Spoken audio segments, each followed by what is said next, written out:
আমার স্ত্রী প্রাইমারি স্কুলের শিক্ষিকা। রাতের ডিনার শেষ করে আমার স্ত্রী ক্লাস 3 খাতা দেখছিল। খাতা দেখতে দেখতে আমার মিসেসের চোখ দুটো ছলছল করে উঠেছে। আমি কাছেই বসে টিভি দেখছিলাম। মিসেসের দিকে নজর যাওয়াতে দেখি আমার স্ত্রী চোখের জল মুছছে। আমি অবাক হয়ে জিজ্ঞেস করলাম, কি হয়েছে, কাঁদছো কেন? আমার মিসেস বলল, ক্লাস 3 পরীক্ষায় এক রচনা এসেছে মাই উইশ। আমি জিজ্ঞেস করলাম, তো কাঁদার কি হলো? এই প্রশ্ন শুনে সে বলল, সব খাতাগুলি আমি দেখেছি, সবাই ভালো লিখেছে। আমি কোনো কিছু বুঝতে না পেরে বললাম, তো তাতে কি? আমার স্ত্রী উত্তর দিল, একজনের খাতা দেখে আর নিজেকে সামলাতে পারলাম না, চোখ দুটো জলে ভরে উঠল। আমি খুব আশ্চর্যের সাথে আগ্রহ নিয়ে জিজ্ঞেস করলাম, আচ্ছা বলো কি লিখেছে?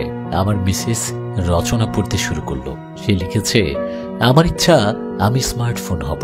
আমার বাবার মা দুজন স্মার্টফোন খুব ভালোবাসে, কিন্তু আমায় ভালোবাসে না। যেখানে চায় আমার বাবা তার স্মার্টফোন সঙ্গে করে নিয়ে যায়, কিন্তু আমার সঙ্গে করে নিয়ে যায় না। ফোন এলে আমার মা তাড়াতাড়ি গিয়ে ফোন ধরে, কিন্তু আমি কান্না করলে আমার মা চট করে আমার কাছে আসে না। আমার বাবা স্মার্টফোনে গেম খেলে, কিন্তু আমার সাথে খেলে না। আমি বাবাকে বললাম, আমায় একটু কোলে নাও না বাবা, কিন্তু বাবা আমায় কোলে নেয় না, কাজের ব্যস্ততা দেখায়। স্মার্টফোনটাই সবসময় বাবার কোলে থাকে। মাকে গিয়ে বললাম, মা চলো না আমার সাথে একটু খেলবে, কিন্তু আমার মা আমার উপর রেগে গিয়ে বলে, দেখতে পাচ্ছিস না আমি এখন তোর মামার সাথে চ্যাটে কথা বলছি।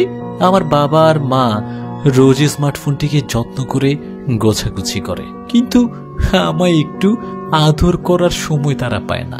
আমার মা যখন বাবার সাথে ফোনে কথা বলে, তখন মা স্মার্টফোনে বাবাকে পাপ্পি দেয়, কিন্তু মা তো আমাকে এভাবে পাপ্পি দেয় না কখনো।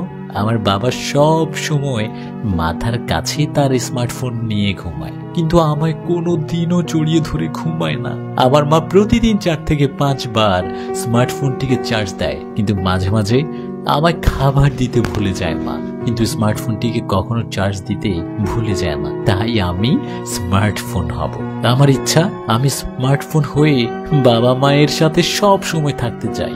স্ত্রীর মুখে লেখাটি শোনার পর আমি খুব ইমোশনাল হয়ে স্ত্রীকে জিজ্ঞেস করলাম, কে লিখেছে এই রচনাটি? সে কিছুক্ষণ নীরব থেকে উত্তর দিল, আমাদের মেয়ে।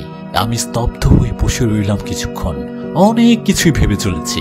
আমাদের দুজনের চোখে তখন জলের ধারা নামতে শুরু করেছে। সুতরাং প্রত্যেক মা বাবার দায়িত্ব হচ্ছে সন্তানদের প্রতি যত্নবান হওয়া।